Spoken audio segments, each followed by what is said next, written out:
estudyante sa kolehiyo. Wala siyang anumang partikular na interes, gayunpaman, nag-e-enjoy siyang magbasa ng mga fantasy Hindi books pa sa masisi library. mga tawag. Nagbabasa siya ng vintage fantasy book sa library sa partikular na Tawag araw siya na ito. masisi ka. Depende Ang sa kwento ay kuwan na nagsasabi net, tungkol di sa ba? ibang Earth na madalas na sinasalakay ng Depende mga sa value nakakatakot sa na nilalang na tinatawag na waves.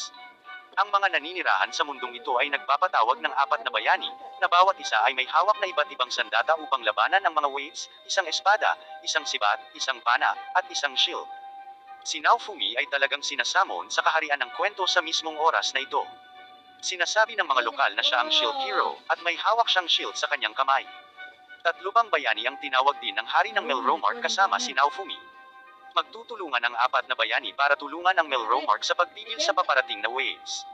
Ang apat na bayani ay karaniwang hindi maaaring magsama-sama dahil hindi sila makakakuha ng mga puntos ng karanasan kapag magkasama silang lumaban. Kaya, ang apat na bayani ay dapat bumuo ng kanilang sariling mga koponan. Sa gabi, pinag-uusapan ni Naofumi at ng iba pang tatlong bayani ang tungkol sa Earth.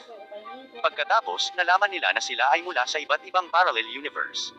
Pamilyar silang lahat sa kasaysayan ng mundong ito, gayunpaman, nalaman ito ng iba pang tatlong bayani mula sa video game, habang nalaman naman ito ni Naofumi mula sa aklat.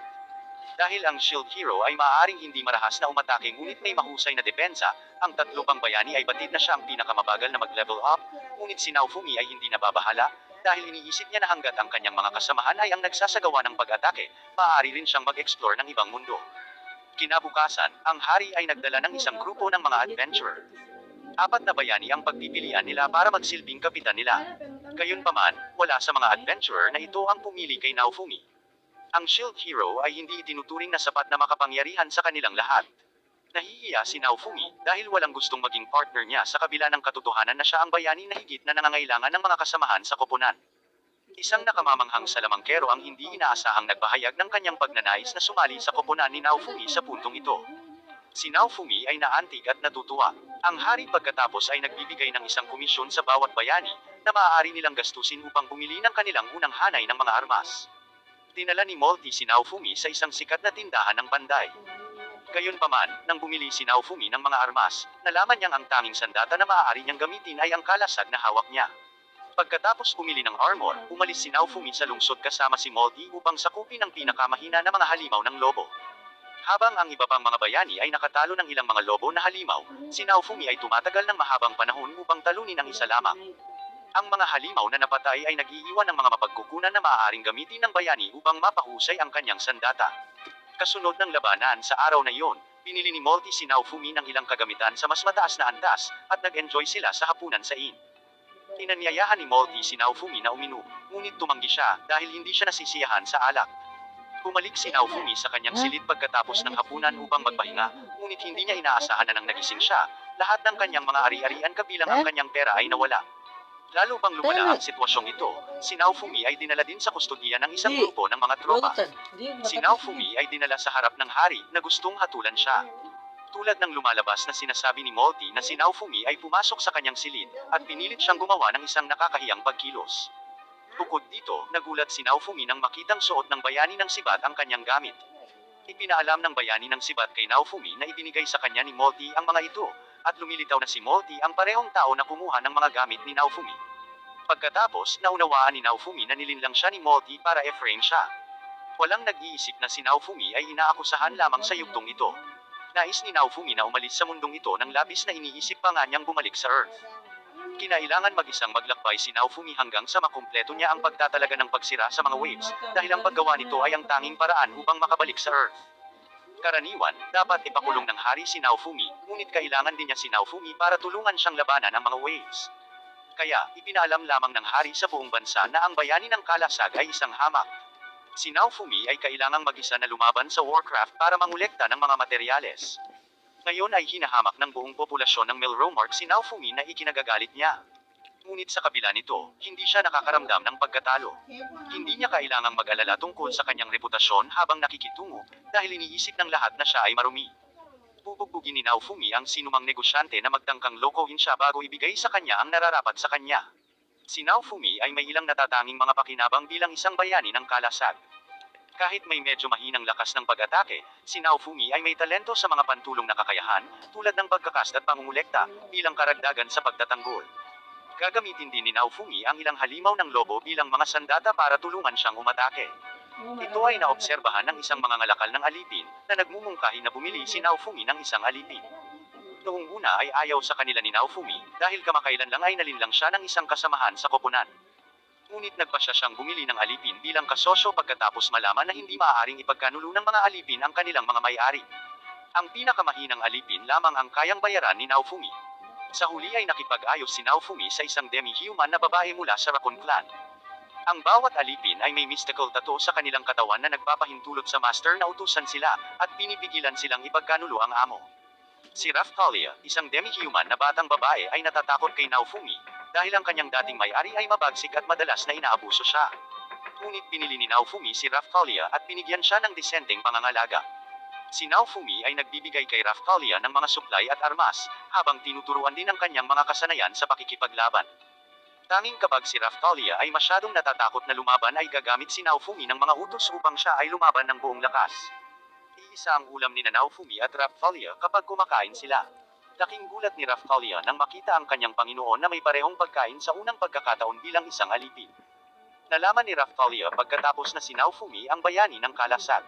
Narinig ni Raphtalia na ipinaliwanag ng kanyang mga magulang na ang bayani ng Kalasag ay isang bayani na tinatrato ng maayos ang mga demi-human, sa kabila ng katotohanan na ang iba sa Melromark ay may diskriminasyon laban sa kanila. Hindi na muling makikita ni Naofumi ang kanyang mga magulang dahil namatay na sila. Sa gabi, paminsan-minsan ay nananaginip si Raphtalia na pinatay ang kanyang mga magulang, at kapag nagising siya na umiiyak, niyayakap at kino-comfort siya ni Naofumi. Nakakuha si Raphtalia ng karanasan sa pakikipaglaban sa ilalim ng patnubay ni Naofumi, at pareho silang nag-level up ni Naofumi. Ang kalasag sa kamay ni Naofumi ay agad na magbabago sa isang bagong kalasag, at magbibigay ng mga bagong kasanayan habang tumataas ang kanyang antas, na nagpapahintulot sa kanya na gumamit ng iba't ibang uri ng mga kalasag. Pagkatapos ay dinala ni Naofumi si Raphtalia sa isang bagong pakikipagsapalaran sa isang minahan na puno ng mga nilalang. Ang mga magulang ni Raphtalia ay pinatay ng mga halimaw na parang aso bago dumating ang mga waves. Dumating sila sa hugis asong halimaw sa minahan minsan pa sa araw na ito.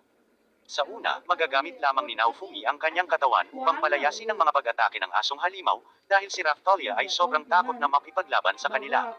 Nag-ipon ng lakas ng loob si Raphtalia na sirain ang halimaw na parang aso sa tulong ni Naofumi. Pagkatapos nito, napagtagumpayan niya ang kanyang panloob na takot at nagiging mas malakas. Ang demi-human clan ay kilala sa mabilis na paglaki ng mga miyembro nito habang sila ay nag-level up. Sa kalaunan ay nagbago si Raphtalia mula sa isang maliit na bata tungo sa isang napakagandang dalaga. Si Naofumi at Raphtalia ay naglagay ng maraming pagsisikap sa panahong ito upang kumuha ng mga assignments at kumita ng maraming pera. Nagpalit si Naofumi sa isang mahusay na hanay ng gear, at kahit na ginagawa siyang parang barbarian, ang mga katangian ng kagamitan ay napakahusay. Ang apat na bayani ay dapat magsama-sama sa araw na ito, at maglakbay ng sama-sama mula sa kabisera patungo sa lokasyon kung saan nagtitipon ang mga waves. Lahat ng apat na bayani ay dinadala malapit sa isang lugar makalipas ang ilang sandali. Ilang halimaw ang bumaba mula sa langit upang salakayin ang mga pangkalahatang residente habang ang kalangitan ay naging kulay ng dugo. Sa tuwing may boss na lilitaw sa gitna ng mga waves, ang apat na bayani ay dapat talunin ang boss upang matigil ang mga waves. Walang tumulong sa mga taga-nayon, habang ang iba pang mga bayani at hukbo ng kaharian ay nagpapatuloy sa pakikipaglaban sa boss. Si Naofumi lamang ang natitira upang ipagtanggol ang mga tao sa huli. Nalaman ng mga tao na ang bayani ng Kalasag ay hindi isang kasumpa-sumpa. Upang labanan ang mga halimaw, inaakit sila ni Naofumi na umakyat sa tore ng bantay bago ito sunugin.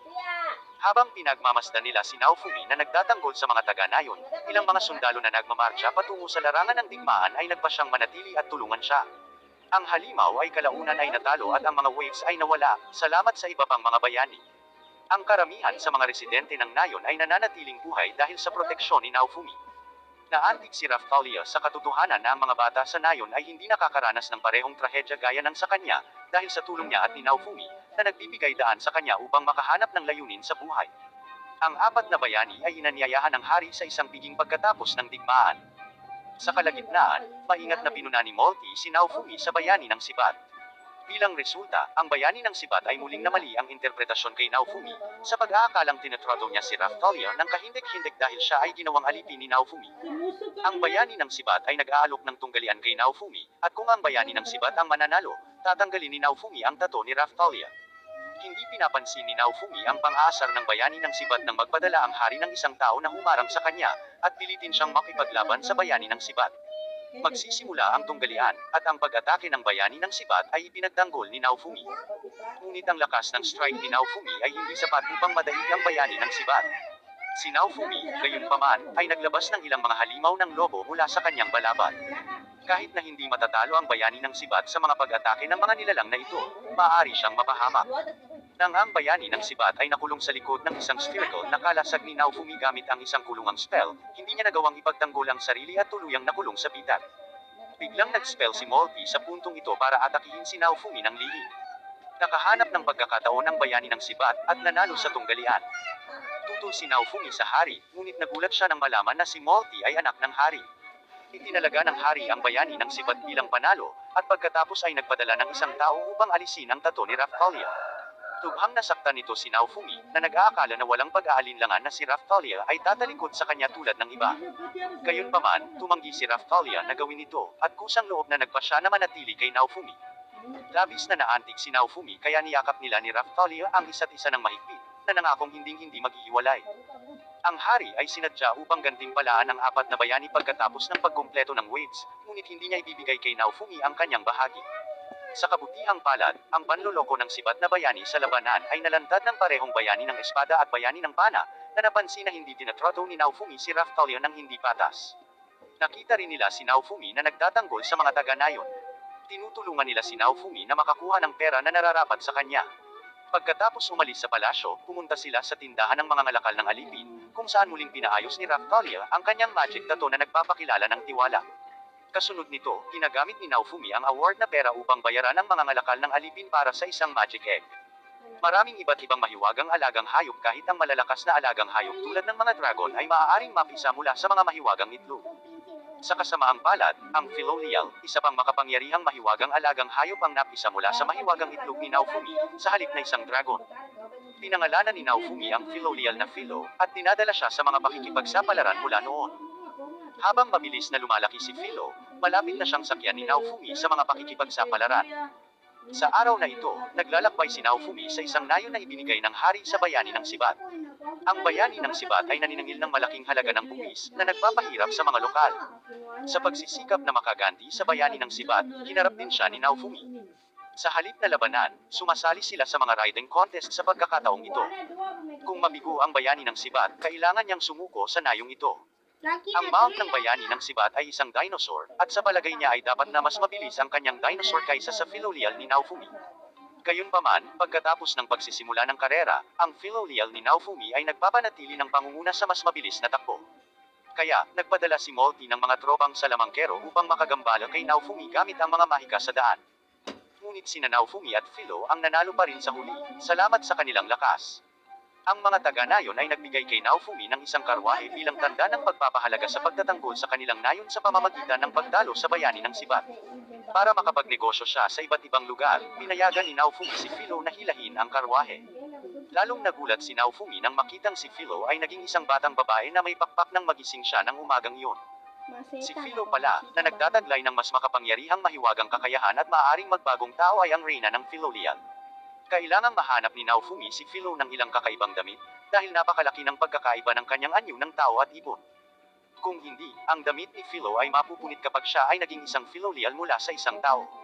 Ang sastre ng tindahan ng damit ay maaaring lumikha ng mga outfits na maaaring baguhin upang umangkop sa hugis ng katawan ng tao, ngunit siya ay kulang ng ilang mga materyales, kaya si Naofumi ay dapat pumunta sa dungeon upang makakuha ng mga supply sa mga materyales ng damit ni Philo. Nakatagpo siya ng ilang mga taong may sakit sa kanyang paglalakbay.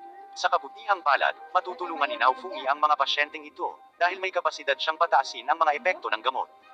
Bilang resulta, nakakuha si Naofumi ng isang matatag na reputasyon. Natutunan din ni Naofumi ang sining ng pagtatrabaho sa mga diamante mula sa isang nagbibenta ng hiyas.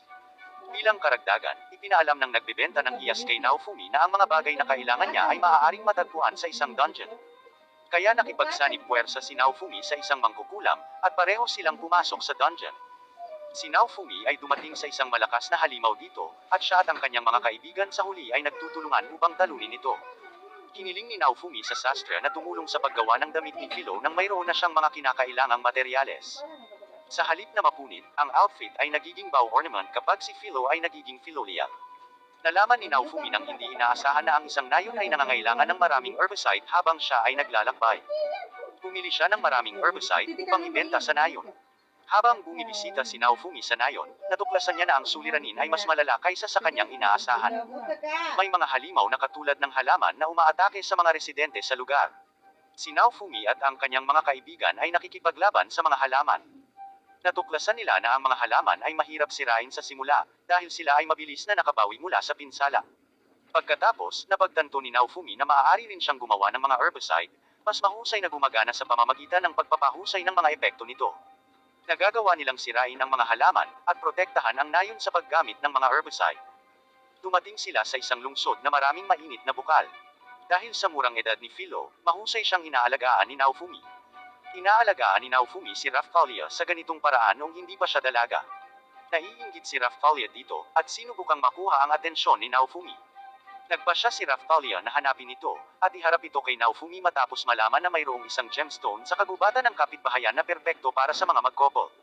Nagkataon, nalaman ni Philo na ang isang masarap na itlog ng ibon ay matatagpuan sa nakapalibot na kakahuyan, at nais niyang bigyan si Naofumi ng sangkap na ito. Kaya't magkasamang pumunta ang dalawa sa kalapit na kagubatan. Nang nahanap na nila ang hiyas at itlog ng ibon, inaatake sila ng halimaw na baboy ramo. Ang itlog ng ibon at hiyas ay sinisira ng halimaw na baboy ramo, na labis na ikinagalit nila. Kaya naman, magkasamang pinatay ng dalawa ang halimaw na baboy ramo, at ipinagpalit ang katawan nito sa isang malaking pabuya. Pumili sila ng regalo para kay Naofumi gamit ang pabuya, na labis na ikinatuwa ni Naofumi. Bumisita si Naofumi sa isang nayon pagkatapos. Halos lahat ng tao sa lugar na ito ay nahawaan ng salot. Habang si Naofumi ay may hawak na gamot, marami sa mga taga-nayon ang gumaling pagkatapos na bilhin ito mula sa kanya.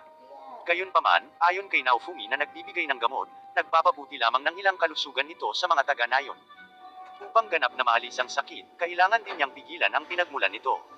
Ipinaalam ng lokal na doktor kay Naofumi na habang pinatay ng bayani ng espada ang isang kalapit na dragon noong isang buwan, hindi niya nagawang alisin ang bangkay ng halimaw. Ang bangkay ng dragon ay naglabas ng makapangyarihang lason habang ito ay nabubulok. Ngunit ang mga taga-nayon ay hindi nangahas na itapon ang bangkay, dahil maraming mga halimaw sa pugad ng dragon, na sa wakas ay nagdudulot ng salot. Bumisita si Naofumi sa pugad ng dragon pagkatapos malaman ang tungkol dito.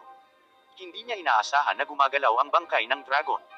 Nang naging zombie ang dragon, sinalakay ng namatay na dragon si Naofumi. Habang sinusubukang iligtas si Naofumi, si Philo ay nilamon ng zombie na dragon. Sa unang pagkakataon, galit na galit si Naofumi kaya na-activate niya ang isang bagong talento na tinatawag na Cursed Shield. Kapag ginamit ni Naofumi ang kakayahang ito, maaari siyang magbakawala ng mapangwasak na mga pag-atake, ngunit dumaranas ng pansamantalang pagkabaliw. Ginagamit ni Naofumi ang Cursed Shield para makapinsala sa zombie dragon bago mabawi ang kanyang kamalayan sa mga bisig ni Raphtalia. Dahil sa pakikipag-ugnayan niya kay Naofumi, nagkasumpa si Raphtalia. Buti na lang at buhay pa si Philo. Nahanap niya ang Magic Stone sa tiyan ng zombie dragon, at pagkatapos kunin ang Magic Stone, namatay ang zombie dragon.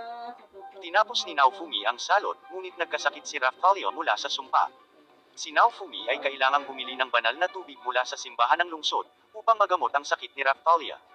Bago umalis sa nayon, iniaalok ni Philo ang Magic Stone ng zombie dragon kay Naofumi, na sumisiksik nito at nakakuha ng isang malakas na kasanayan sa pag-atake. Nakatagpo ni Naofumi at ng kanyang mga kasama ang isang batang babae habang naglalakbay sila pabalik sa kabisera. Talagang hinahangaan ng dalagang ito si Philo. Nang malaman niyang maaaring maging tao si Philo, lalo siyang natuwa. Nalaman ni Naofumi na ang maliit na batang babae, si Melty, ay nahiwalay sa mga gwardya ng pamilya sa kanyang pagbabalik sa kabisera. Kaya, nagpasya si Naofumi na samahan si Melty sa kabisera. Naging malapit na magkaibigan sina Melty at Philo.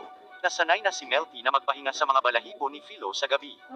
Hindi nagtagal, natapos na ang paglalakbay, at bumalik si Naofumi sa kabisera kung saan siya nagpaalam kay Melty, at dinala si Raphtalia sa simbahan.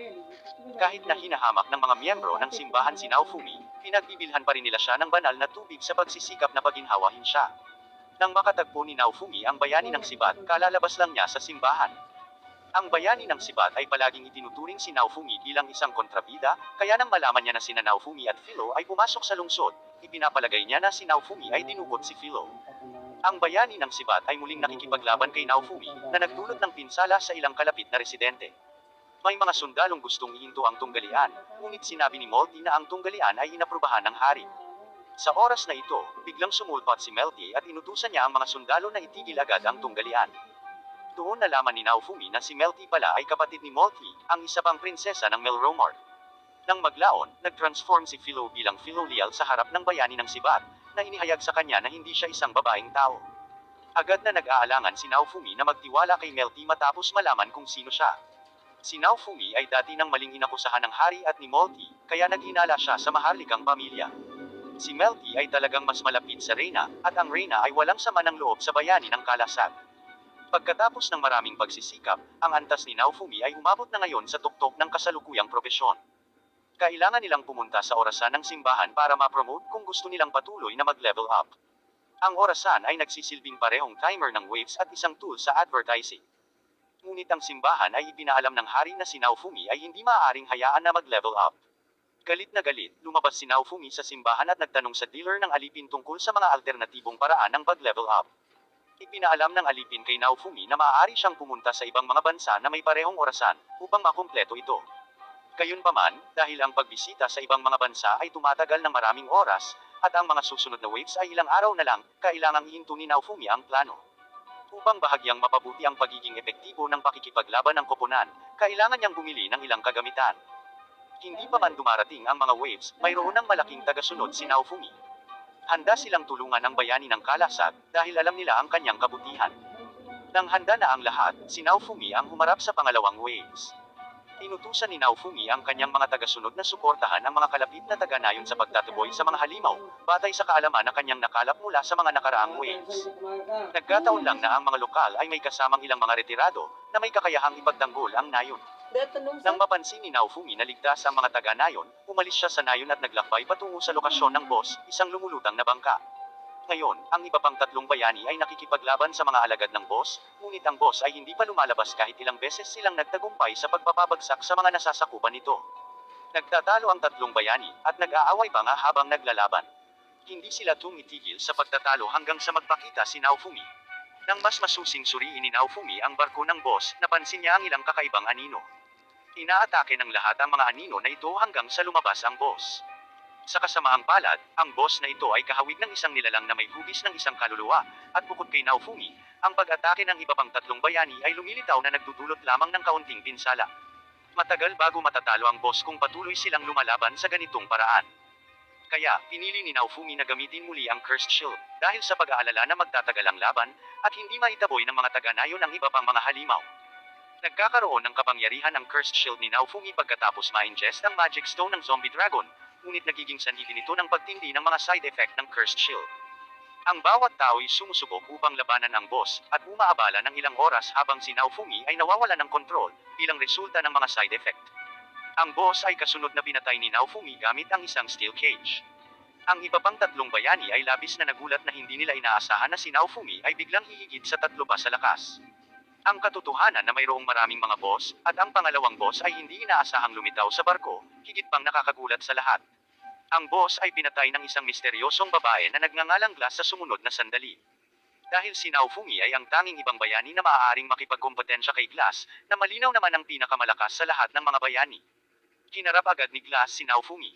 Ipinaalam ni Glass kay Naofumi na ang kanilang laban ay ang huling laban ng waves. Naiintindihan ni Naofumi kung gaano kalakas si Glass, kaya hindi siya aatake ng walang ingat. Walang kahirap-hirap na tinatalo ni Glass ang iba pang mga bayani na nagtatangkang lumaban sa kanya. Sumunod, pinatamaan ni Glass si Raphtalia, ngunit ginagamit ni Naofumi ang kanyang kalasag upang ilihis ang atake. Sinasamantala ang sitwasyon, nagsimulang lumaban sina Philo at Raphtalia, ngunit hindi naapektuhan si Glass ng kanilang mga pag-atake. Muli, dapat gamitin ni Naofumi ang Cursed Shield para labanan si Glass, ngunit wala itong kapangyarihan laban sa kanya. Upang wakasan ang tunggalian at alisin si Naofumi, walang kahirap-hirap niyang dinurog ang bakal na kulungan. Habang nalaman ni Naofumi na magwawakas ang waves dahil sa pagkamatay ng boss, nagpasya siyang sumakay kay Philo at tumakas. Si Glass ay naglalaho kasama ang pagtatapos ng waves gaya ng inaakala ni Naofumi. Sa pagkakataong ito, ang mga waves ay hindi nagdudulot ng anumang makabuluhang pinsala, at ang mga kalapit na tao ay nakalabas ng buhay. Alam ni Naofumi na tiyak na malilipol ang mundo kung siya ay mapapatay ni Glass bago dumating ang mga susunod na waves. Sa makatuwid, kailangan niyang palakasin ang kanyang sarili ng maaga. Nagpadala ngayon ang hari ng isang mensahero upang dalhin si Naofumi sa kanya. Hindi na nga niya ginantimpalaan si Naofumi, ngunit nagtanong din siya kung bakit bigla siyang naging mas malakas kaysa sa iba. Galit na galit si Naofumi at hindi na natatakot sa hari sa puntong ito. Ang hari ay sinabihan ni Naofumi na maaari na niyang patayin ang hari, at itaboy ang lahat ng hukbo upang umalis sa kabisera. Pinalaan din niya ang hari na huwag nang humadlang pa kung gusto niyang mabuhay. Nang marinig ito ng hari, siya ay nagalit, ngunit maaari lamang niyang tiisin ito. Pagkatapos ay umalis si Naofumi sa Melromart upang maghanda para sa pag-level up sa ibang mga bansa. Di nagtagal pagkatapos, hinabol ni Melty si Naofumi na gustong ayusin ang relasyon sa pagitan ng maharlikang pamilya at sa kanya. Nang si Naofumi ay handa ng tumutol, nalaman niyang ang mga tropang naghahatid kay Melty ay gustong patayin siya. Si Melty ay mabilis na pinangangalagaan ni Naofumi, at agad na tumakas ang mga tropa at sinisiraan si Naofumi sa pagkidnap kay Melty. Hindi nagtagal, kumalat sa buong bansa ang balita ng pagkidnap ng Shield Hero sa prinsesa. Si Naofumi at ang kanyang mga kasama ay lahat na hinahanap. Ipinagbalagay ni Melty na si Molty ang nagutos sa mga tropa na patayin siya, at kung siya ay magtagumpay, si Molty ang magiging tagapagmana ng trono, at kung siya ay mabigo, sisiraan ng mga tropa si Naofumi sa pagkidnap sa kanya. Kung babalik si Melty sa palasyo ngayon, tiyak na papatayin siya ni Molty, at iminumungkahi ni Naofumi na isama niya si Melty sa ibang bansa. Sa paglalakbay, sinabi ni Melty kay Naofumi na ang kanyang ina ang tunay na pinuno ng kaharian ng Melromart. Dahil ang kanyang ina ay isang reyna, siya ay may higit na kapangyarihan kaysa sa hari. Ang reyna ay pala kaibigan sa Shield Hero, ngunit kailangan niyang pansamantalang magtago dahil sa pag-frame ng simbahan. Sa oras na ito, bigla nilang narinig ang tunog ng mga tropa na nagmamarcha. Nahulaan ni Naofumi na ang mga tropa ay maaaring ang mga humahabol at agad na tumakas. Sa gilid ng bangin, naabutan ng mga humahabol si Naofumi.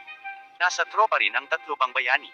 Sinubukan ni Melty na ipaliwanag sa kanila na hindi siya kinidnap ni Naofumi at ang lahat ay baka na ni Molty. Ngunit sinabi ni Molty na si Naofumi ay nagtataglay ng isang shield na nagbi-brainwashed, at lahat ng kumakausap sa kanya ay mabi-brainwashed. Naniniwala ang tanga na Spear Hero sa mga salita ni Molty, at nagsimulang maglaban ang dalawang panig. Sa huli, nagtapos ang dalawa sa isang draw, at nasira ni Naofumi ang kalsada, na naging sanhi upang hindi sila mahabol ng mga humahabol. Bago umalis, hiniling ni Naofumi sa Sword Hero na alamin ang katotohanan sa halip na paniwalaan ang kasinungalingan ni Molty. Matapos tumakas si Naofumi at ang iba pa sa kaligtasan, lumitaw ang ahente ng reyna sa harap nila. Sa ngalan ng reyna, inanyayahan ng ahente si Naofumi na makipagkita sa reyna. Sa sandaling iyon, ang kagubatan ay biglang nagliyab, at ito ay lumabas na si Molty ay nagsusunog sa kagubatan upang mahanap si Naofumi. Gayunpaman, hindi pa rin mahanap ng mga humahabol si Naofumi. Sa galit, nagpasya si Naofumi na bumalik upang makita ang reyna, na nangakong pagbabayaran si Molty. Sinabi ni Melty kay Naofumi na mayroong isang mabait na Panginoon ng lupain sa malapit na maaari nilang hingan ng tulong. Tinatrato ng mabait ng Panginoong ito ang mga demi-human, na bihirang makita sa kaharian ng Melromart.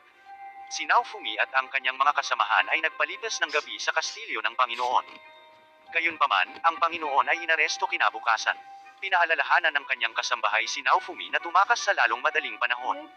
Narinig pala ng kalapit na general na tinanggap ng Panginoon ang Shield Hero at sinira ang kastilyo kasama ang kanyang hukbo. Kinuha ni Naofumi si Raphtalia upang magkasamang magtago. Hinahanap siya ng hukbo ng general, at si Melty, upang mapagtakpan si Naofumi, ay kailangang pumunta sa general, at pagkatapos ay umalis kasama niya. Matapos umalis ang general, nagpasya si Naofumi na humanap ng paraan para iligtas si Melty. Nang makita ni Raphtalia ang general, siya ay nagalit ng husto. Ang general pala ang nagbenta sa kanya sa isang mga ngalakal ng alipin. Bukod dito, marami rin ang napatay ng general sa mga kababayan ni Raphtalia. Kaya nagpasya si Naofumi na tulungan si Raphtalia na maghiganti. Matapos arestuhin ng general ang Panginoon, maraming demi-human ang nagalit at nagrebelde sila. Sinamantala ni Naofumi ang pagkakataong ito at pumasok sa kastilyo ng general kasama sina Philo at Raphtalia. Sa oras na ito, balak ng general na pilitin si Melty na ibunyag ang kinaroroonan ni Naofumi. Sinubukan pa niyang saktan si Melty, at sa oras na ito, dumating si Naofumi kasama si Raphtalia upang iligtas si Melty. Pagkatapos nito, nagpasya si Raphtalia na personal na talunin ang general at ipaghiganti ang kanyang mga kababayan. Noong bata pa si Raphtalia, may matalik siyang kaibigan. Lumaki silang nakikinig sa alamat ng Shield Hero, at mahal nilang lahat ang bayani. Gayunpaman, sa isang wave, ang kanilang nayon ay nawasak ng mga halimaw. Nang maglaon, nilayo ni Raphtalia at ng kanyang mga kababayan na muling itayo ang kanilang tahanan. Ngunit inatake sila ng walang hiyang general na ito kasama ang kanyang hukbo. Pinatay ng general ang maraming demi-humans at ibinenta ang lahat ng mas batang demi-humans sa mga ngalakal ng alipin. Ngayon ay sapat na ang lakas ni Raphtalia. Tinalo niya ang general sa isang tunggalian at ipinaghiganti ang kanyang mga kababayan. Pagkatapos ay dumating si Raftalia sa pigitan ng general, kung saan nakakulong pa rin ang marami sa kanyang mga kababayan. Iniligtas ni Raftalia ang kanyang mga kababayan, ngunit ang kanyang matalik na kaibigan ay pinatay na ng general. Tiniyak ni Naofumi kay Raftalia at sa kanyang mga kababayan na tutulungan niya silang muling itayo ang kanilang tinubuang bayan upang ang lahat ng demi-human ay mamuhay ng masaya doon. Nang umalis si Naofumi at ang iba pa sa pigitan, binasag ng malubhang na sugatan na general ang isang selyo, kung saan nagmula ang isang dinosaur. Tinapakan ng dinosaur ang Maharlika hanggang mamatay, at pagkatapos ay inaatake si Naofumi. Napakalakas ng dinosaur kaya naisip ni Naofumi na kahit matalo nila ang dinosaur, magbabayad sila ng malaki. Kung lalaban sila sa lungsod, magdudulot ito ng maraming sibilyan na casualty. Kaya nagpasya si Naofumi na tumakas muna at lumaban kapag dumating ang tamang pagkakataon. Inaakit nila ang dinosaur sa isang lawa at nilalabanan nito. Ang dinosaur ay gumagalaw ng napakabagal, ngunit ang balat nito ay napakatigas, at ang mga pag-atake ni Naofumi at ng iba pa ay hindi maaaring maging sanhi ng anumang pinsala sa dinosaur. Sa sandaling ito, biglang lumitaw ang isang makapal na ulap sa paligid. Maraming filolial ang tumakbo palabas ng kagubatan, at pagkatapos ay isang malaking filolial ang lumipad palabas ng tubig. Kinikilala ni Melty ang filolial bilang reyna ng mga filolial. Sinipa ni Queen Filolial ang dinosaur at pagkatapos ay pinatay ang dinosaur sa isang iglap. Si Reyna Filolial, tulad ni Philo, ay maaaring maging tao. Ayon sa alamat, si Queen Filolial, na pinalaki ng dating shield hero, ay isa sa pinakamalakas na nilalang sa mundo. Inaanyayahan ni Reyna Filolial si Naofumi at ang kanyang mga kasama na bisitahin ang tinubuang bayan ng mga Filolials, kung saan nagluluto si Naofumi ng maraming lutuin at nag-iimbita ng maraming Filolial na tikman ng magkasama. Ang mga kasamahan ni Naofumi ay napakabait sa mga Filolial. Ngunit sa kalagitnaan ng gabi, hiniling ni Queen Filolial kay Naofumi na makipagkasundo sa iba pang tatlong bayani, kung hindi, papatayin niya ang lahat ng mga bayani, kabilang si Naofumi. Naniniwala pala si Reyna Filolial na kapag nagsanib puwersa ang apat na bayani, maililigtas nila ang mundo. Kung patuloy silang mag-aaway sa isa't isa, malamang na mawawasak ang mundong ito. Ang pagpatay sa kasalukuyang apat na bayani at pagsasamon ng mas nagkakaisa ay maaaring mas magandang opsyon. Ngunit si Naofumi ay hindi naintindihan at na-frame ng ilang beses ng iba pang tatlong bayani, at hindi siya handang makipagtulungan sa kanila kahit paano. Naniniwala siya na kaya niyang iligtas ang mundo ng mag-isa. Kaya nag-aalok si Queen Filolial na labanan si Philo, at kung makapasa si Philo sa pagsusulit, maniniwala siya sa mga salita ni Naofumi. Ang lakas ni Philo ay nakasalalay sa lakas ng kanyang amo, si Naofumi. Daan-daang taon nang nabuhay si Reyna Filolial, at imposibleng matalo siya ni Philo. Ngunit nanalo pa rin si Philo sa pag-aproba ni Reyna Filolial sa kanyang malakas na kalooban at lakas. Sa wakas ay inamin ni Queen Filolial na may potensyal si Naofumi na iligtas ang mundo nang hindi nangangailangan ng tatlo pang bayani. Binigyan din niya ng korona si Philo, ibig sabihin, si Philo na ang susunod na reyna ng mga Filolial. Sa gabi, si Reyna Filolial ay nagbibigay kay Naofumi ng ilang payo. Ang pagganap ni Naofumi ay nagpapaalala sa kanya ng nakaraang shield hero. Ang ganda ng gabi nilang magkasama. Kinabukasan, nagpaalam si Reyna Filolial kay Naofumi. Ang partido ni Naofumi ay maingat na gumagalaw sa kagubatan, at hindi pa natuklasan. Papalapit na sila ng palapit sa kabisera ng kaharian ng Melromart. Pero on the way, may outpost, at kailangan nilang dumaan bago makapasok sa capital. Ang Spear Hero ay nagbabantay na rito, naghihintay sa pagdating ni Naofumi. Si Naofumi ay madaling talunin ang Spear Hero, ngunit gusto niyang kumbansihin ang Spear Hero na maniwala sa kanya. Sa kanyang pagtataka, inatake siya ng Spear Hero. Inakusahan din ng Spear Hero si Naofumi na pumatay sa Sword Hero at sa Bow Hero. Nais magpaliwanag ni Naofumi, ngunit hindi siya binigyan ng Spear Hero ng pagkakataon, at pagkatapos ay mabangis silang lumaban. Ang Spear Hero ay mas mababa sa karanasan at kasanayan sa pakikipaglaban kay Naofumi. Ngunit si Naofumi ay hindi na-promote, kaya ang kanyang antas ay mas mababa kaysa sa Spear Hero. Ang mga kasama ng Spear Hero ay mas mataas din sa antas kaysa sa mga kasama ni Naofumi. Ngunit sa sumunod na labanan, unti-unting nangunguna ang panig ni Naofumi. Mas marami silang karanasan sa pakikipaglaban kaysa sa koponan ng Spear Hero. Sa huli, lumikha sina Philo at Melty ng mas malakas na magic na may iba't ibang katangian at matagumpay na natalo ang koponan ng Spear Hero. Ngunit hindi pa tapos ang laban. Biglang naramdaman ni Philo ang panganib, at pinaalalahanan si Naofumi na ipagtanggol laban sa mga pag-atake mula sa langit, kaya nagsummon si Naofumi ng maraming shield. Sa susunod na segundo, bumagsak ang meteorite rain mula sa langit. Sa kabutihang palad, naghanda ng maaga si Naofumi, kaya walang namatay sa ulan ng meteorite. Sa oras na ito, lumilitaw ang Pope sa harap nila. Ngayon lang pala ang pag-atake ay ipinadala ng Pope. Nagulat si Malty dahil kakampi niya ang Pope. Ngunit sa katunayan, gusto lang ng Pope na gamitin si Malty para maalis si Naofumi. Batay sa doktrina, itinatakwil ng simbahan ang demi-humans, habang ang Shield Hero ay napakabait sa demi-humans, kaya gusto ng Pope na tapusin si Naofumi mula pa noong una. Ang lahat ng mga sabuatan na nangyari kay Naofumi ay sanhi ng simbahan. Sa pagkakataong ito, ang Pope ay nagdadala ng malaking bilang ng mga miyembro ng simbahan, at balak niyang patayin si Naofumi at ang iba pa rito, at pagkatapos ay ipasummon muli ang apat na bayani. Bagamat hindi masyadong makapangyarihan ang Pope, maaari niyang gawin ang ibang mananampalataya na magbigay ng mana. Sa pamamagitan ng mana ng mga tao na ito, ang Pope ay maaaring magbigay ng napakalakas na mahika.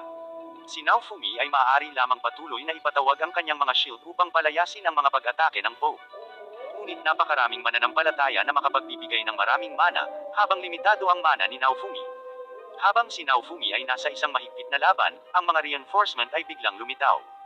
Sila ang Sword Hero at Spear Hero, na inatake ng assassin na ipinadala ng Pope, at ang Pope ay nagpakalat ng mga chismis na sila ay pinatay ni Naofumi. Matapos talunin ng Sword Hero at Spear Hero ang assassins, nagmamadali silang tulungan si Naofumi.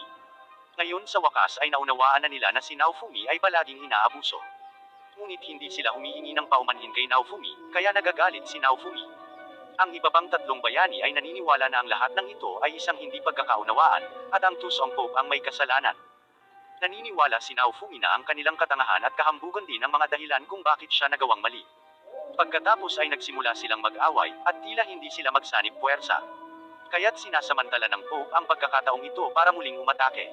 Tumawag si Naofumi ng isang shield upang harangan ang mga pag-atake. Nang makita ito, lahat ay tumigil sa pagtatalo. Alam nilang maaari silang tumanggi na isaalang-alang ang isa't isa na magkaibigan, ngunit dapat silang lumaban pansamantala upang talunin ang isang kaparehong kaaway. Kasabay nito, naglulunsad din ang Reyna ng isang ganting pag-atake laban sa simbahan, at pinamunuan niya ang isang hukbo, na nagmamadali patungo kay Naofumi. Para matrap si Naofumi at ang iba pa, gumawa ang Pope ng malaking magic barrier para matrap sila sa loob. Ang lahat ay nagsimulang salakayin ang Pope, na sa lalong madaling panahon ay nasugatan. Gayunpaman, sa labas ng barrier, ang mga mananampalataya ay agad na nakapagpapagaling sa Pope sa pamamagitan ng healing magic. Ang mga ordinaryong pag-atake ay tila hindi makapagdulot ng pinsala sa Pope. Kaya nagpasya si Naofumi na gamitin ang Cursed Shield upang labanan ang Pope. Pagkatapos ay nawalan siya ng malay at napunta sa isang makapangyarihan ngunit nakakabaliw na estado. Gayunpaman, sa ilalim ng tawag ng kanyang mga kasama, unti-unting bumabalik ang pakiramdam ni Naofumi. Pinrotektahan niya ang kanyang mga kasamahan sa koponan ng kanyang shield upang salakayin ang Pope, at matagumpay na nasugatan ng Sword Hero at ng Spear Hero ang Pope. Ngunit hindi nagtagal ay gumaling ang Pope mula sa kanyang mga pinsala, at nagsimula siyang lumaban gamit ang mas malakas na mahika. Si Naofumi at ang iba ay unti-unting nauubusan ng kanilang mana, at malamang na matatalo sila sa labanan. Sa sandaling iyon, dumating ang Reyna at ang kanyang hukbo, at pinagyelo ng Reyna ang Pope gamit ang mahika. Sinasamantala ni Naofumi ang pagkakataon na ipatawag ang isang bakal na holo na lumalamon sa Pope. Nang nakita ng mga mananampalataya sa labas ang Pope na patay na, lahat sila ay sumuko. Nanalo si Naofumi sa huling tagumpay, ngunit nahimatay siya dahil sa pagod. Ang Reyna ay agad na nagutos ng buong pagsisikap na iligtas si Naofumi. Si Naofumi ay malubhang nasugatan dahil ang Cursed Shield ay may napakalakas na side effect, at kailangan niyang magpahinga sandali. Pagkagising ni Naofumi, agad na humingi ng tawad ang Reyna sa kanya. Sinabi niya kay Naofumi na hindi patas ang pagtrato sa kanya noon dahil ginamit ng simbahan ang hari. Ngayong naparusahan na ang simbahan, panahon na para parusahan ang hari at si Malty. Kinabukasan, hayagang dinala ng Reyna ang hari at si Malty sa paglilitis, na nasaksihan ng buong bansa sa pamamagitan ng mahika. Dahil finrame ng hari at ni Malty si Naofumi, ginawa siyang hindi patas na pagtrato, at sinubukan pa siyang patayin ng maraming beses, kaya hinatulan sila ng Reyna ng kamatayan. Medyo nagulat si Naofumi sa hatol. Kahit nagalit siya sa hari at kay Malty, ayaw niyang patayin sila. Kaya sa panahon ng pagbitay, pinahinto ni Naofumi ang berdugo. Nagpasya siyang parusahan sila sa ibang paraan. Simula noon, ang hari at si Malty ay tinanggalan ng kanilang mga pangalan at binigyan ng nakakainsultong mga palayaw. Agad namang pumayag ang Reyna sa kahilingan ni Naofumi. Sa katunayan, ayaw din niyang makitang mabitay ang kanyang asawa at anak. Pagkatapos nito, umalis si Naofumi sa palasyo at pumunta sa susunod na lugar upang ipagpatuloy ang kanyang pakikipagsapalaran. Sa pagkakataong ito, walang nakakakita sa kanya bilang masamang tao, at alam ng lahat na si Naofumi ang tunay na bayani. Tinatrato nila siya ng may pinakamataas na antas ng kagandahang asal at umalis na siya. Unang pinuntahan ni Naofumi ang Hourglass, at sa pagkakataong ito ay walang humahadlang sa kanya at sa kanyang kapareha na kumpletuhin ang kanilang promosyon. Si Naofumi, Raphtalia, at Philo ay lahat ay na-promote sa mga propesyon na may mas mataas na antas, at ang kanilang mga katangian ay lubos na napabuti. Pagkatapos, maglulakbay si Naofumi sa isang isla na may 3 iba pang bayani, dahil ang mga espesyal na lugar ay lilitaw sa isla sa mga araw na ito, at maaari silang makakuha ng dobleng mga puntos ng karanasan kung papatayin nila ang mga halimaw sa mga lugar na ito. Sa barko patungo sa isla, nakilala ni Naofumi ang dalawang adventurer. Ang lalaking adventurer ay isang makapangyarihang mandirigma na mahusay sa paggamit ng scythe, habang ang babaeng adventurer ay isang magician na mahusay sa paggamit ng gem magic. Napakabait at masayahin nila, at mabilis silang naging kaibigan ni Naofumi. Maya-maya pa ay dumating na ang barko sa destinasyon. Sa pagkakataong ito, bilang karagdagan kay Naofumi at sa kanyang mga kasama, maraming adventurer ang pumupunta sa isla, at lahat sila ay gustong makakuha ng higit pang mga puntos sa karanasan. Sa kasong ito, kung makakasama nila ang mas maraming tao, magiging mas mahusay sila sa pagkuha ng mga puntos sa karanasan.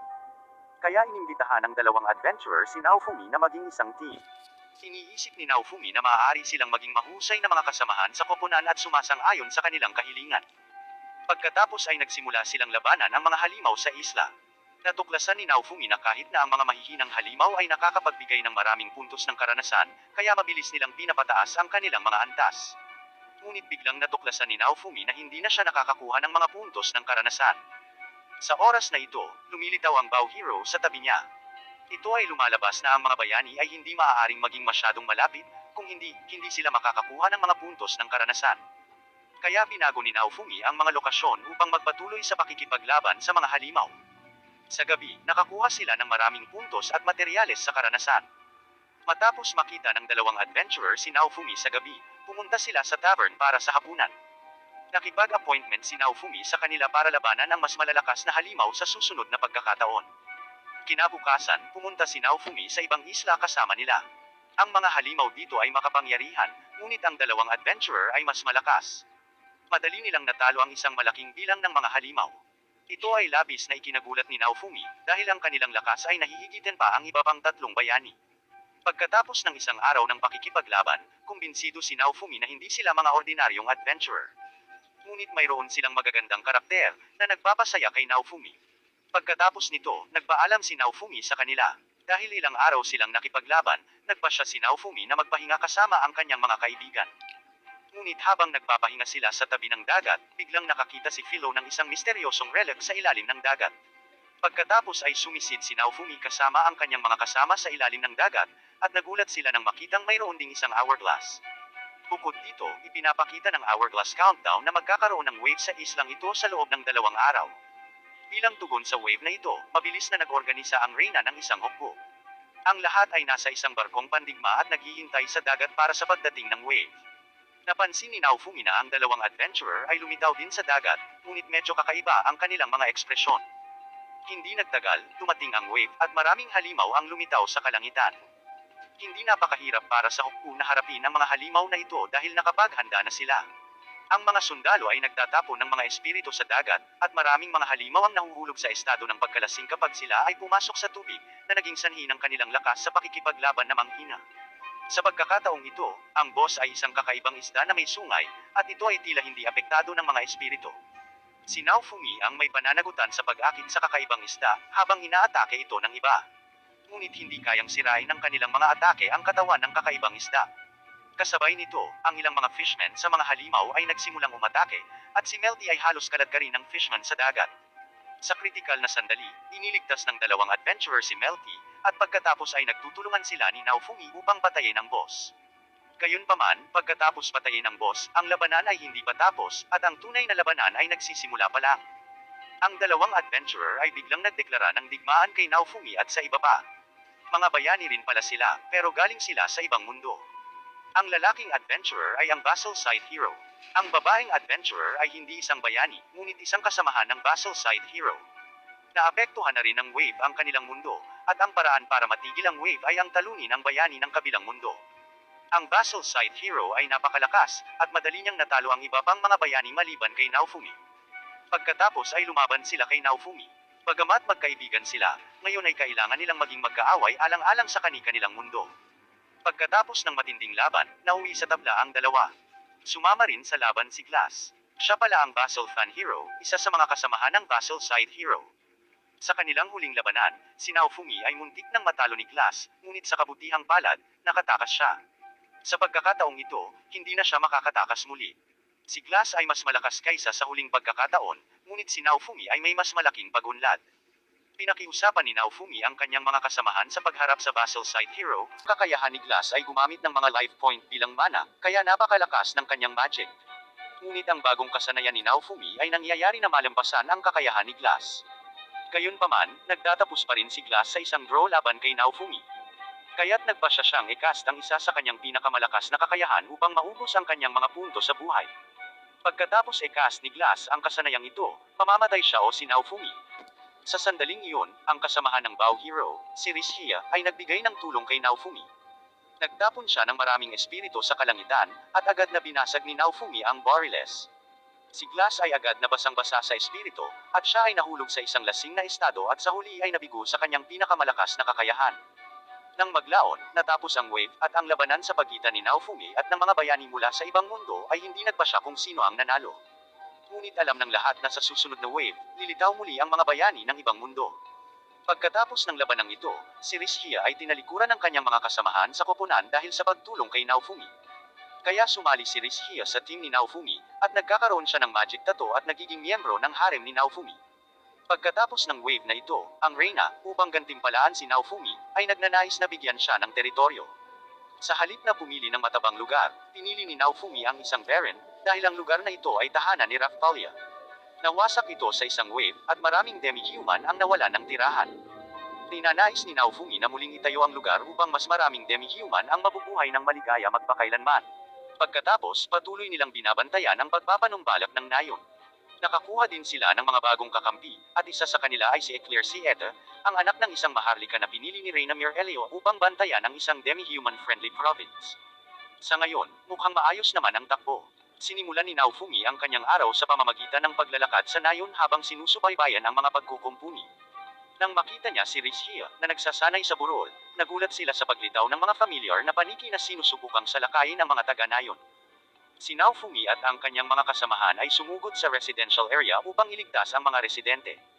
Ngunit naunang nakarating sina Raphtalia at Philo at madaling nilipol ang mga paniki. Nang subukan ni Naofumi na alamin kung saan nanggaling ang nilalang, nakita niya ang isang nakakagulat na bagay tungkol sa countdown ng wave na biglang huminto sa hindi malamang dahilan. Kasabay nito, naramdaman ni Naofumi at ng kanyang mga kasama ang isang napakakatakot-takot na aura na nagmula pala sa isang misteryosong halimaw. Makalipas ang ilang araw, ipinatawag ni Reyna Mirelia ang apat na cardinal heroes sa kanyang palasyo. Pinag-usapan nila ang paglitaw ng mga familiar na paniki na tila hindi lamang umatake sa Lurlona Village. Ang iba pang mga bayani ay sumasang-ayon kay Naofumi, na naniniwala na ang mga familiar na paniki ay hindi ang mga dimensional na halimaw na kanilang nakaharap. Pagkatapos ay ibinunyag ni Queen Mirelia ang isang halimaw na kilala bilang Spirit Tortoise na nagising at nagsimulang magalit sa ilang teritoryo. Ipinapalagay niya na ang paglitaw ng mga familiar na paniki ay nauugnay sa paggising ng Spirit Tortoise, at humingi ng tulong sa mga bayani upang maiwasan ang isang mas malaking sakuna sa pamamagitan ng pagsira sa Spirit Tortoise. Gayunpaman, tinanggihan ni Kitamura at ng iba pang dalawang bayani ang kahilingan ni Reyna Mirelia. Ikinatwiran nila na sila ay ipinatawag sa kabilang mundong ito upang harapin ang mga bagay na may kaugnayan sa wave at wala ng panahon para asikasuhin ang anumang bagay. Pagkaalis ng tatlo sa silid, nanatili roon si Naofumi at nagpasyang tumulong sa paglutas ng problema.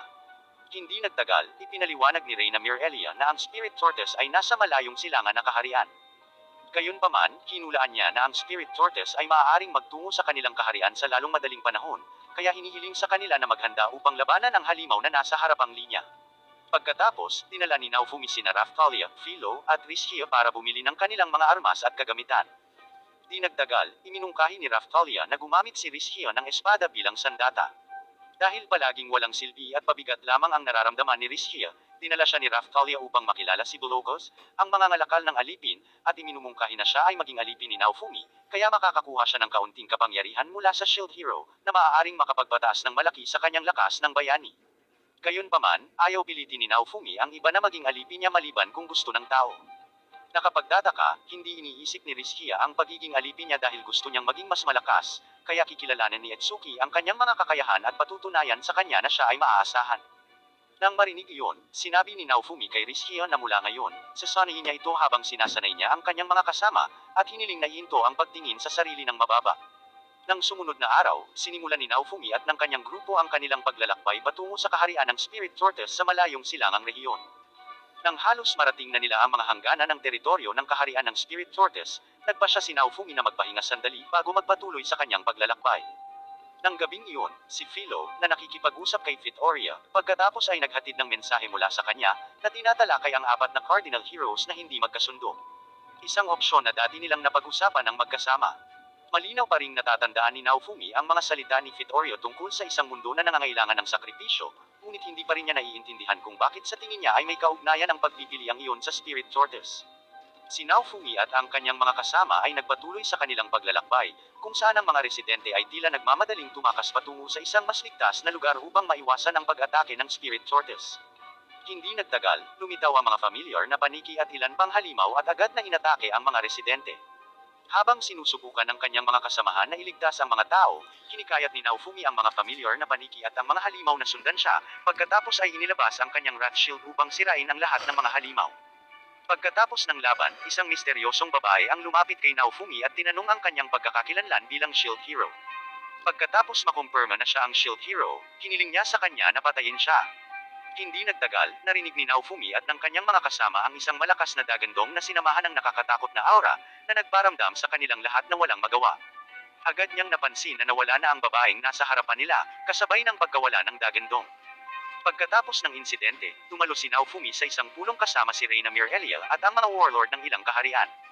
Tinalakay nila kung paano talunin ang Spirit Tortoise bago ang halimaw ay pumatay ng mas maraming tao at gumawa ng mas maraming pinsala. Matapos wasakin ang kabisera ng Reiki Kingdom at patayin ang maraming residente doon, siguradong matutulog ang Spirit Tortoise sa loob ng 2 o 3 araw bago muling ilunsad ang pag-atake nito. Hinulaan ni Queen Mirelia na ang Spirit Tortoise ay aatake sa Rohilot Kingdom dahil, ayon sa alamat, ang halimaw ay kadalasang mas interesado sa pag-atake sa mga lugar na makapal ang populasyon ng mga tao upang pumatay ng mas maraming tao. Pagkatapos ay tinanong ni Naofumi ang mga warlord kung paano talunin ang higanteng halimaw, dahil mayroon lamang silang ilang araw bago muling ilunsad ng Spirit Tortoise ang pag-atake nito. Tila nakaramdam ng tiwala ang mga warlord sa lakas ng pakikipaglaban ng mga puwersa ng alyansa, na binubuo ng mga pinakakakilakilabot na mandirigma mula sa kani-kanilang kaharian. Kahit isa sa mga warlord ay iginiit na hindi nila kailangan ang tulong ng apat na cardinal heroes. Gayunpaman, tila hindi sumang-ayon ang warlord ng Reiki Kingdom dahil nasaksihan niya mismo ang kapangyarihan ng Spirit Tortoise na madaling makapatay ng libu-libong mga sundalo nito. Kaya naman kailangan nila ng tulong ng apat na cardinal heroes dahil kung aasa lang sila sa combat power ng Alliance troops, hinding-hindi nila magagawang talunin ang Spirit Tortoise. Nang marinig ito, pumayag si Naofumi na tulong ang talunin ng Spirit Tortoise at hiniling sa kanila na huwag kumilos ng padalos-dalos dahil gusto niyang mabawasan ang bilang ng mga masasawi. Bukod sa paghingi ng tulong kay Naofumi at sa Cardinal Heroes, lumalabas na ipinatawag din ni Queen Mirelia at ng kanyang mga kaalyado ang 7-star heroes, ang mga user na gumagamit ng vassal weapons. Kahit na ang 7-star heroes ay hindi kasing lakas ni Naofumi at ng iba pang 3 Cardinal Heroes, sila ay maaasahan dahil sila ay mas matapang kaysa sa mga ordinaryong mandirigma. Biglang sumulpat sa gitna ng kanilang pag-uusap ang isang misteryosong babae na nakasalubong niya kanina. Pagkatapos ay ipinakilala ng babae ang kanyang sarili bilang Asthore, ang familiar ng Spirit Tortoise na nagkukunwaring concubine ni Haring Reiki at ang kanyang regent. Sinabi ni Ast na bilang isang familiar na tao, ang kanyang misyon ay ang pagpasok sa sentro ng kaharian at kolektahin ang pinakamakaunting kaluluwa ng tao. Higit pa rito, ipinaliwanag niya na ang Spirit Tortoise ay gumagamit ng mga kaluluwa ng tao bilang pinagmumula ng kapangyarihan nito upang maiwasang masira ang waves of catastrophe. Ang mga human familiar ay karaniwang pumapasok sa pamahalaan at minamanipula ang mga pinuno ng kaharian upang labanan ang isa't isa upang makolekta nila ang mga kaluluwa ng tao na namatay sa labanan. Kung hindi yun gagana, magpapadala ang Spirit Tortoise ng mga halimaw upang mangolekta ng mga kaluluwa ng tao sa pamamagitan ng pagpatay sa kanila. Higit sa lahat, ang pinakamalaking banta sa sangkatauhan sa mundong ito ay ang paggising ng Spirit Tortoise, na hindi magdadalawang isip na sirain ang mundo at sangkatauhan. Gayunpaman, sinabi ni Ast na may nagsira ng selyo ng Spirit Tortoise, at sinisira nito ang lahat laban sa kalooban mismo ng Spirit Tortoise dahil sa ngayon, ang higanteng hayop ay kinokontrol ng isang taong nagsira ng selyo.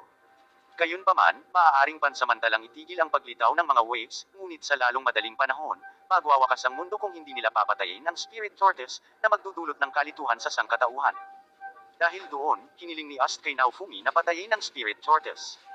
Ipinaliwanag niya na ang apat na cardinal heroes ay maaaring basagin ng selyo ng Spirit Tortoise at muling buhayin ang higanteng hayop upang mangolekta ng mga kaluluwa ng tao at ipagtanggol ang mundo mula sa mga waves.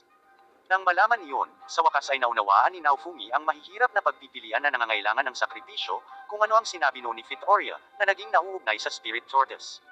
Pagkatapos nito, nag-alok si As na tumulong sa pagbibigay ng impormasyon para mahanap ang pasimuno at matigil ang Spirit Tortoise. Gayunpaman, ang mga general ay nagsimulang makipagtalo sa isa't isa kung sino ang dapat na mamuno, na naging sanhi ng pagkairita ni Naofumi.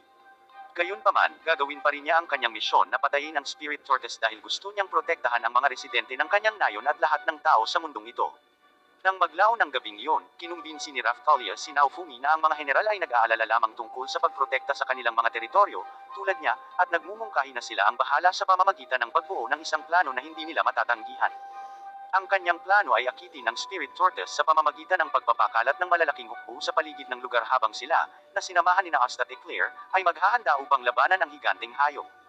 Kinabukasan, sumugod ang mga warlord mula sa ibang kaharian upang ihanda ang kanilang mga tropa sa kani-kanilang posisyon ayon sa direksyon ni Naofumi bilang pinuno ng mga tropang alyansa.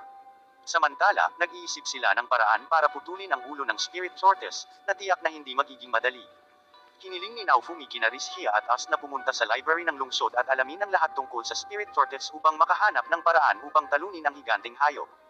Nang sa wakas ay nagsimula na ang labanan, agad na sumugod si Eclair at ang kanyang hukbo sa kinaroroonan ng Spirit Tortoise, nakakagising lang mula sa kanyang pagtulog.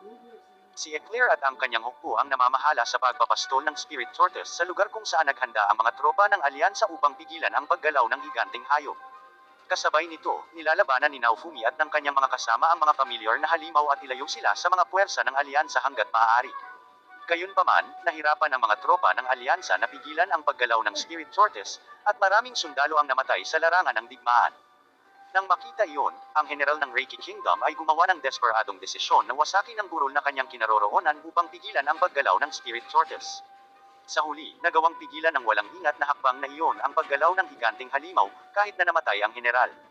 Kahit na nagawa nilang pigilan ang paggalaw ng higanteng hayop, hindi sila nakatakas sa panganib dahil ang Spirit Tortoise ay nakapaglunsad ng malalayong pag-atake, na agad na pinatay ang hukbo ni Eclair sa loob ng saklaw ng pag-atake. Napagtanto ni Naofumi at Eclair na ang pagiging malapit hanggat maaari sa Spirit Tortoise ay ang pinakaligtas na lugar para sa kanila. Dahil doon, inutusan niya ang kanyang hukbo na magpatuloy sa paglipat patungo sa higanteng hayop at kay Naofumi at sa kanyang mga kasama. Sa kabilang banda, agad na inutusan ni Reyna Mirelia ang mga mangkukulam na gumawa ng magic spell na maaaring hawakan ng Spirit Tortoise sa lugar, habang si Naofumi ay sinubukang humanap ng paraan upang pugutan ang higanteng halimaw. Nakaharap siya ng isang halimaw na mas malakas kaysa sa mga familiar, ngunit hiniling sa kanya ni Eclair at ng kanyang hukbo na gawin ang kanyang trabaho habang kaharap nila ang halimaw. Nakapagtataka, hindi lamang napanatili ng mga mangkukulam ang higanteng halimaw sa kinalalagyan ngunit nagawa rin nilang makapinsala sa leeg. Pagkatapos ay naglunsad ng full power attack si Naofumi at ang kanyang mga kasama sa gasgas na bahagi hanggang sa tuluyang naputol ang leeg ng higanteng hayop. Akala nila patay na ang Spirit Tortoise at tapos na ang kanilang pakikibaka. Gayunpaman, hindi nagtagal ay nalaman nila na ang Spirit Tortoise ay hindi talaga patay dahil si Ast, na familiar ng Spirit Tortoise, ay buhay pa at mukhang maayos. Dahil doon, nagpasya si Naofumi at ang kanyang mga kasama sina Ast at Elrisla, na pumasok sa shell ng higanteng pagong. Gayunpaman, ang paglalakbay ay hindi kasing dali ng inaasahan dahil ang shell ng Spirit Tortoise ay kasing laki ng bundok. Nahirapan din si Ast na tukuyin ang tamang direksyon dahil sa makapal na ulap na nakapalibot sa kanila. Nang gabing iyon, nang magcamping sila, biglang nakaramdam si Ast ng pananakit ng ulo, at kasabay nito, tuluyang nawala ang makapal na ulap, at naalala ng familiar woman ang tamang direksyon. Pagkatapos ay nagpatuloy sila sa kanilang paglalakbay at natagpuan ng isang nayon na nawasak. Nagmadali si Naofumi upang iulat ito kay Reyna Mirelia, na agad na dumating kasama ang kanyang hukbo. Sa nayon, nakahanap sila ng isang dambana na ginagamit sa pagsamba sa Spirit Tortoise, kung saan nakita niya ang isang sinaunang inscription na nakasulat sa Japanese. Gayunpaman, ang pagsulat ay nagsisimula ng maglaho, kaya naunawaan lamang niya ang ilang mga salita na may kaugnayan sa pagsira sa ikapitong selyo. Nang malaman iyon, naalala niya nang makita niya ang number 7, ang unang pagkakataon na nakita niya ang mga familiar na paniki na lumitaw. Sinabi ni Reyna Mirelia na ang isa sa 4 na cardinal heroes ng nakaraan ay tiyak na may isinulat na mahalagang bagay tungkol sa Spirit Tortoise. Sumasang-ayon si Ast kay Reyna Mirelia dahil sinimulan niyang alalahanin ang lahat tungkol sa Spirit Tortoise. Gayunpaman, nagsimulang gumuho ang gusali bago pa makapagsalita si Ast, kaya kinailangan nilang magmadaling makaalis doon. Matapos lumabas sa dambana, si Naofumi at ang kanyang mga kasama ay nakatanggap ng impormasyon tungkol sa Spirit Tortoise na bumalik sa pagkilos. Kasabay nito, sinabi ni Ast na ang paraan upang patayin ang Spirit Tortoise ay ang pagpasok sa katawan ng higanting hayop at sirain ang puso nito. Di nagtagal pagkatapos nito, hiniling ni Naofumi sina Eclair at Ellersla na bumaba upang samahan si Reyna Mirelia at maghanda na pamunuan ng mga tropa kung muling maglunsad ng pag-atake ang Spirit Tortoise, habang siya at ang kanyang mga kasamahan ay nagpatuloy sa kanilang misyon. Plano ni Naofumi at ng kanyang mga kasama na sirain ang puso ng higanting hayop sa loob ng katawan, na maaari nilang pasukin sa pamamagitan ng isang kuweba. Matapos makapasok sa kuweba, aksidenteng nakatagpo nila ang tatlong adventurer na nagsasabing ipinadala sila sa utos ng Reyna. Ngunit nakita niyang malansa ito at pinalabas ni Raftalia ang kanilang mga disguise, na inihayag na sila ay sina Lark, Therese, at Glass, ang mga bayani mula sa kabilang mundo sa kabila ng wave. Inihayag ni Lark kay Naofumi at sa kanyang grupo na hindi nila nilayo na labanan sila at sa halip ay nandyan sila para harapin ang taong gumising sa Spirit Tortoise. Sinabi ni Glass na kinokontrol ng tao ang mga hayop na tagapag-alaga ng ibang mundo at ginamit ang kanilang kapangyarihan bilang kanya. Iyon ang dahilan kung bakit nagmumungkahi si Lark ng alyansa kasama si Naofumi upang ibagsak ang tao, ngunit tumanggi siya dahil ayaw niyang makipagtulungan sa mga taong makakalaban niya sa susunod, kaya naghiwalay sila. Habang nagpapatuloy sila sa kanilang mga track, si Ast na nakakaramdam ng pagkasala ay kinomfort ni Nariskia at Raftalia, na nagpapaalala sa kanya na sa kabila ng kanyang unang layunin, sila ay mga magkakasama ngayon. Si Naofumi at ang kanyang mga kasama ay nahaharap sa dalawang pagpipilian ng mga landas, kung saan itinuro ni Ast ang isang landas na magdadala sa kanila sa puso ng Spirit Tortoise. Gayunpaman, pagdating nila sa dulo, nakakita sila ng Dragon Hourglass na kumakatawan sa bilang ng mga kaluluwang kinuha ng Spirit Tortoise. Sinasabi sa kanila ni Ast na ito ay isang lalagyan upang hawakan ang mga kaluluwa ng tao, na kapag ganap na napuno, ay lilikha ng barrier na nagpoprotekta sa mundo mula sa mga waves. Alam na hindi iyon ang puso ng Guardian Beast, ipinagpatuloy ni Naofumi at ng kanyang mga kasama ang kanilang paghahanap. Sa paglalakbay, pinag-iisipan ni Ast ang kanyang gawain, na nangongolekta lamang ng mga kaluluwa ng tao at ginagawa silang kapangyarihan upang iligtas ang mundo. Gayunpaman, matapos makita ang mga taong lumaban sa tabi niya, nagsimulang isipin ni Ast na dapat niyang protektahan ang kanilang mga kaluluwa, hindi patayin sila. Dahil doon, nagilty siya sa kanyang pakay. Ang bahagi ng anime na ito ay nagpatuloy kay Naofumi at ng kanyang mga kasama, na sa wakas ay naabot ang puso ng Spirit Tortoise, kung saan sila ay nakaharap sa isang ilusyon ng taong responsable sa lahat, si Kyo at Nina, ang may hawak ng book battle weapon, na nagtangkang tuyain si Naofumi ni walang pakundangang pagbanggit sa tatlo pang bayani. Si Naofumi at ang kanyang mga kasama ay matagumpay na nawasak ang puso ng Spirit Tortoise. Gayunpaman, hindi pa rin nawawala si Ast, na humahantong sa karagdagang pagkalito. Si Ast, nang ganap na nabawi ang kanyang mga alaala, ay dinadala sila sa kaibuturan ng Spirit Tortoise. Nakatagpo nila ang tunay na Kyo sa base ng mga operasyon, na nangungot siya sa kanila dahil hindi nila tinahak ang madaling ruta para pigilan ang pagong sa pamamagitan lamang ng pagpatay kay Ast. Lumalabas, hindi lang siya isang familiar kundi isang pisikal na pagpapakita ng mismong Spirit Tortoise. Samantala, ang Spirit Tortoise ay lumilitaw na ganap na nakabawi at muling nabuo at naghahanda na maglunsad ng pag-atake sa mga tropang alyansa. Nang malaman ito, sinabi ni Ast kay Naofumi at sa kanyang mga kasama na ang tanging paraan upang patayin ng higanting hayop ay ang pagpatay sa kanya, kasama ang pagsira sa ulo at puso ng Spirit Tortoise. Pagkatapos ay ibinunyag ni Kyo sa mga kasamahan ni Naofumi na nahuli niya ang iba pang tatlong bayani at ginamit ang kanilang mga banal na sandata bilang dagdag na pinagmumula ng kapangyarihan upang kontrolin ang Spirit Tortoise. Hindi nagtagal dumating si Lark at ang kanyang koponan at sumama sa mga kasama ni Naofumi sa pakikipaglaban kay Kyo. Ngunit ginagamit ni Kyo ang gravity magic ng pagong para ipin silang lahat sa lupa. Siya ay bumugbog at sinaway si Naofumi dahil sa kanyang kawalang silbi. Nakapagtataka, kayang labanan ni Riskia ang gravity spell dahil sa kanyang likas na kakayahang makabisado, at labanan si Kyo. Nang sumunod na araw, dumating si Fitoria sa larangan ng digmaan upang tulungan si Reyna Mirelia at ang kanyang hukbo na harapin ang mga pag-atake ng Spirit Tortoise. Gayunpaman, hindi ganap na may seguo ni Fitoria ang kanyang kapangyarihan, ngunit dapat niyang protektahan ang mga ito habang sinusubukang talunin ang higanting hayop.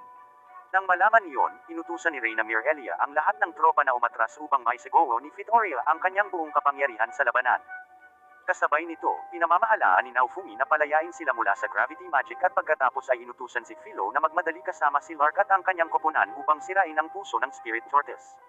Pagkatapos, pinalaya ni Riskia ang tatlong bayani mula sa kanilang pagkakakulong, habang ang ulo at puso ng Spirit Tortoise ay matagumpay na nawasak sa parehong oras. Sa kabila nito, isinagawa ni Kyo ang kanyang backup na plano upang protektahan ang core gamit ang kanyang natitirang soul magic. Inaasahan nito, plano ni Naofumi na tapusin siya gamit ang Shield of Wrath, ngunit nalaman niyang hindi niya ito magagamit dahil sa hindi pagdadala ng buod na kinakailangan. Gayunpaman, nagawa niyang i-unlock ang Spirit Tortoise Heart Shield, at pilit itong ginagamit ni Ast para sirain ang core, na pinapatay ang Tortoise. Mukhang hindi masyadong nababahala si Kyo sa pagkatalo ng Spirit Tortoise dahil tila, inilipat niya ang mga natitirang kaluluwa na dinala ng higanting hayop sa isang lalagyan at pagkatapos ay tumakas sa kanyang mundo, kasama si Lark at ang kanyang koponan matapos na mangakong matatalo si Kyo at ibalik ang mga ninakaw na kaluluwa sa mundong ito. Nang malaman niyon, ang isang namamatay na si Ast ay nagbigay kay Naofumi at sa kanyang mga kasama ng kakayahang maglakbay sa pagitan ng ibang mga mundo at sundan sila. Sa kanyang pagkamatay, umaasa si Ast na maipanganak siyang muli bilang kanilang kasama, habang ang mga labi ng Spirit Tortoise ay nagbabalik ng buhay sa mga wasteland. Matapos makapasok sa isang dimensional na portal sa ibang mundo, natuklasan ni Naofumi na siya ay nasa bilangguan kasama si Rishia at si Raphtalia, na bumalik sa kanyang orihinal na anyo, ay naging isang maliit na batang babae. Laking gulat niya nang malaman na silang tatlo ay bumalik sa level 1, na nagpapaliwanag kung bakit naging maliit na babae si Raphtalia. Dahil wala si Philo, nagpasya si Naofumi na hanapin muna siya habang itinataas ang kanilang level para makalaban nila si Kyo. Nang makalabas sila sa bilangguan, agad na napagtanto ni Naofumi na sila ay nasa isang isla sa gitna ng kawalan at hindi makapaglayag sa karagatan. Kaya naman, pinili nilang galugarin ang kagubatan habang tinatalo ang mga halimaw upang mapataas ang kani-kanilang antas. Gayunpaman, si Naofumi at ang kanyang mga kasama ay hindi sapat na malakas laban sa mga kappa monster na mas mataas sa kanilang antas.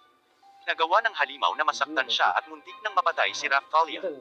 Sa kabutihang palad, sila ay naligtas ng isang batang babae na nagngangalang Kizuna Katayama, na nagpapakilala sa kanyang sarili bilang hunting hero, isa sa 4 na cardinal heroes ng kanyang mundo, at ipinatawag mula sa Japan tulad ni Naofumi. Di nagtagal, dinala sila ni Kizuna sa kanyang tirahan, na naging kulungan kung saan sila napadpad. Sinabi niya sa kanila na siya ay nakulong sa Infinite Labyrinth sa loob ng maraming taon, na ikinulong ng isang kaaway na bansa, at hindi alam kung ano ang waves. Gayunpaman, inihayag niya na kilala niya sina Lark at Glass na matalik na magkaibigan. Kaya naman, agad na naghinala si Naofumi sa kanya. Nang makita ang Kai na hinalang saloobin ni Naofumi at ng kanyang mga kasama, pinunot ni Kizuna ang kanyang espada at hindi nag-atubili na salakayin siya, na labis na nagulat dahil bigla siyang inatake. Gayunpaman, hindi nagtagal ay napagtanto ni Naofumi na hindi siya nasaktan ng espada. Pagkatapos ay isiniwalat ni Kizuna na hindi niya maaaring saktan ang mga tao bilang hunting hero. Nang malaman niyon, nagpasya si Naofumi na magtiwala kay Kizuna.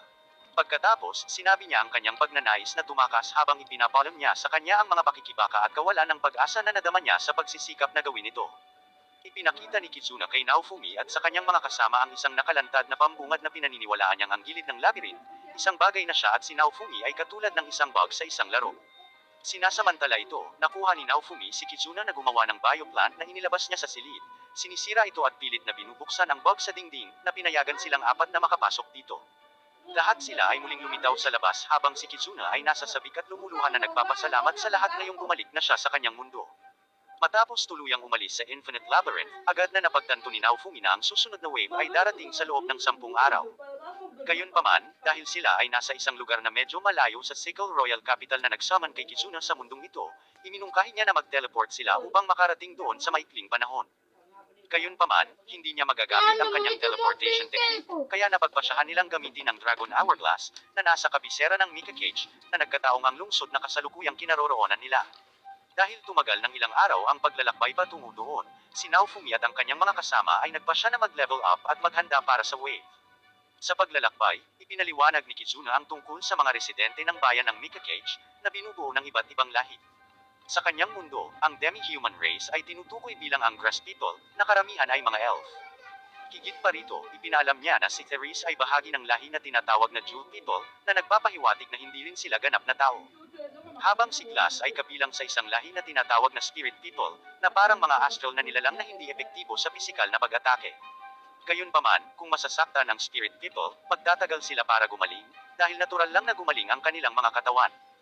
Sa panahon ng hapunan, sinabi ni Naofumi kay Kizuna ang tungkol sa kanyang recovery item, na sinabi niyang mabilis na makakabawi ng espiritual na enerhiya dahil nakita niya itong inumin noon ni Glass, at biglang, tumobol ang kanyang kapangyarihan matapos itong inumin. Si Kizuna ay tila nag-aalinlangan sa ideya ni Naofumi na ibenta ang mga recovery item sa mga taong bayan, lalo na sa mga spirit people. Gayunpaman, dahil lubhang kailangan nila ng pera, sa wakas ay pumayag siya sa ideya. Kinabukasan, sinimulan nilang ibenta ang mga recovery item sa spirit people, na tila masigasig na malugod silang subukan ang mga ito bago bilhin ang mga ito. Matapos maramdaman ang mga benepisyo, agad silang nagpaligsahan sa pagbili ng mga recovery item. Sa kanyang mga kasanayan sa pangangalakal, maaari